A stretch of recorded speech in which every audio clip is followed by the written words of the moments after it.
ৰাইজৰ মতামত ভোটদান প্ৰক্ৰিয়াৰে তেওঁলোকে সাব্যস্ত কৰিব। গতিকে আমি এখন গণতন্ত্ৰ দেশৰ নাগৰিক আৰু দেশৰ নাগৰিক হিচাপে যি ৰাইজৰ অধিকাৰ ভোটাৰৰ যি অধিকাৰ সেই অধিকাৰ সাব্যস্ত কৰিবলৈ ৰাইজ ওলাই আহিছে। কিন্তু ভোটদানৰ যি প্ৰক্ৰিয়া চলি আছে, ভোটদান সেৰেঙা দেখিছোঁ আমি এইবাৰ। নহ'লে জেনেৰেলি আচলতে 19 অলপ সেৰেঙা হয়েই, কিন্তু মই ভাবোঁ যে সময় হোৱাৰ লগে লগে ভোটদানৰ হাৰ বাঢ়িব। মিনিমাম 70টো হ'ব মই ভাবোঁ। মানে ভোটদানৰ প্ৰক্ৰিয়া ভোটদান 70% হ'ব বুলি আশা কৰিছে। মই আশা কৰিছোঁ।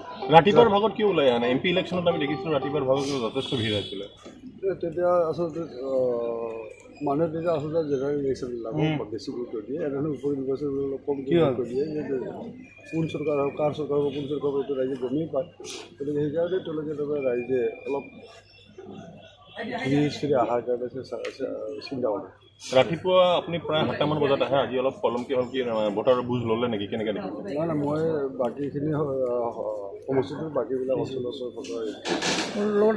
বাকীবিলাক অঞ্চলত ঠিকেই তাৰমানে বিশেষকৈ গ্ৰামাঞ্চলত ভোটাৰৰ সহায়টো ঠিক আছে। আগন্তুক দিনবোৰত কেনেকুৱা দেখিছে, ভৱিষ্যত কেনেকুৱা দেখিছে বঙাইগাঁও আপুনি? আজি কি ক'ব? বঙাইগাঁও আগন্তুক দিনত কেনে দেখিছোঁ কি দেখিছোঁ এইটোতো আজি কোৱাতে যাব, কিন্তু তথাপিতো মই ভাবোঁ যে আগন্তুক দিনতো বঙাইগাঁও একে গতিকে গতিকে আপোনাৰ প্ৰতিদ্বন্দ্বিতা কাৰ লগত হ'ব বুলি ভাবি আছে? এইটোতো স্বাভাৱিক কথা কোনো এজন লগতে হ'ব। শৈলেন চৰকাৰে যথেষ্ট ভোট পাম বুলি দাবী কৰিছে। সেইটো কথাটো হৈছে যে পৃথিৱীখন বহুত ডাঙৰ। এটা কুৱাৰ তলত যিটো আছে, এটা যদি হেৰি থাকে ভূগোলী হৈ যায়, তেতিয়াতো ভাবে যে কুৱাৰ ওপৰেদি যিখিনি আকাশত দেখা পায় সেইখনেই পৃথিৱী বুলি ভাবে। এতিয়ালৈকে আৰু দুই এটা অঞ্চলত তাৰমানে ঘূৰি মেলি ভাবিছে সেইখনেই পৃথিৱী, গতিকে তেনেকৈ চিন্তা কৰিব শুভেচ্ছা থাকিব। তেওঁ কিমানমান ভোট পাব বুলি মই নকওঁ, মই জিকাৰ কাৰণে শুভেচ্ছা দিছোঁ। মই তেওঁতো জিকিম বুলি ভাবিছে নহয়, জিকাৰ কাৰণে শুভেচ্ছা দিছোঁ। এতিয়াতো এতিয়া মই শুনিছোঁ তেওঁৰ কণ্টেষ্ট বোলে হেৰিৰ লগত হ'ব, কংগ্ৰেছৰ লগত হ'ব। গতিকে আমাক তৃতীয় পজিশ্যনত হৈছে। গতিকে তেওঁৰ মানে ঘটনা হ'ল কি, তেওঁৰ পলিটিকেল এনালাইচিছ, পলিটিকেল নলেজ থাকিব লাগে এইবিলাকত। ৰাইজ কোনফালে গতি কৰিছে, ৰাইজ কোনফালে ভোট দিছে। এই মই ক'লোঁ নহয় যে ভেকুলীয়ে ওপৰত তাৰমানে এই যিখিনি দেখা পায় আকাশ সিখনকে পৃথিৱীলৈ হৈছে, তো সিখনকে পৃথিৱীলৈ হৈছে। সেইকাৰণে তেওঁ ভাবিছে যে তেওঁ কণ্টেষ্টত আহিব, কণ্টেষ্টত নাহে। আপোনাৰ দিনত উন্নয়ন নোহোৱা বুলিও তেখেতে আজি উল্লেখ কৰিছে।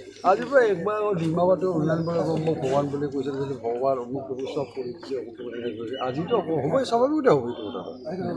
আজি হ'বই। মই তেওঁৰ বিষয়ে তেওঁৰ বিৰুদ্ধে মই একো নকওঁ, তেওঁ কৈ আছে মই থাকোঁ কৈ থাকোঁ বুলি। মই তাৰমানে দুৰ্বল যিবিলাক হেৰি অৱস্থা যেতিয়া থাকে, মানুহে যিহকে পায় সেইহকে তাৰমানে আক্ৰমণ কৰিব বিচাৰে। সেইটো হৈছে তেওঁ। আজিৰ দিনটোত কি ক'ব? কিমান বেগত নাই আজিৰ দিনটো মই এই মুহূৰ্তত নকওঁ। তাৰমানে ভোটৰ ব্যৱস্থা যে পল পাৰ্চেণ্টেজৰ ওপৰত নিৰ্ভৰ কৰিব। কিন্তু পল পাৰ্চেণ্টেজ যদি তাৰমানে MP লেখীয়া বা MLA লেখীয়াকৈ তাৰমানে পাৰ্লিয়ামেণ্ট লেখীয়া বা এছেম্বলি লেখীয়াকৈ যদি হয়, তেতিয়া ডেফিনেটলি 40+। পাঁচটা সমষ্টিত কি দেখিছে আপুনি? মই এতিয়া বয়স সকলো মই এতিয়া বঙাইগাঁৱৰ সমষ্টিলৈ ব্যস্ত আছোঁ। জুবিন গাৰ্গৰ গীতসমূহৰ ওপৰত আধাৰিত গানে কি আনে নামৰ এটা সুন্দৰ অনুষ্ঠান আপোনালোকৰ ওচৰলৈ আহি আছে অতি শীঘ্ৰে। অহা 15 আগষ্টৰ পৰা ধেমাজিৰ পৰা প্ৰথম অডিশ্যন আৰম্ভ হ'ব, আৰু সেই অডিশ্যনৰ যোগেদি বিভিন্ন কণ্ঠশিল্পীসকলে যিসকলে এই অনুষ্ঠানত যোগদান কৰিব বিচাৰে, তেওঁলোকে এই অডিশ্যনৰ যোগেদি আগবাঢ়ি আহক। আৰু জুবিন গাৰ্গৰ বহুত ভাল লগা গান আমি সদায় শুনি আহোঁ, আৰু আপোনালোকৰ যদি ভাল লগা গান থাকে, জুবিন গাৰ্গৰ আপোনালোকে গাই ভাল পায়, তেন্তে অডিশ্যনত যোগদান কৰক। মোৰ ফালৰ পৰা আন্তৰিক শুভকামনা থাকিল এই সম্পূৰ্ণ অনুষ্ঠানটোলৈ। ধন্যবাদ।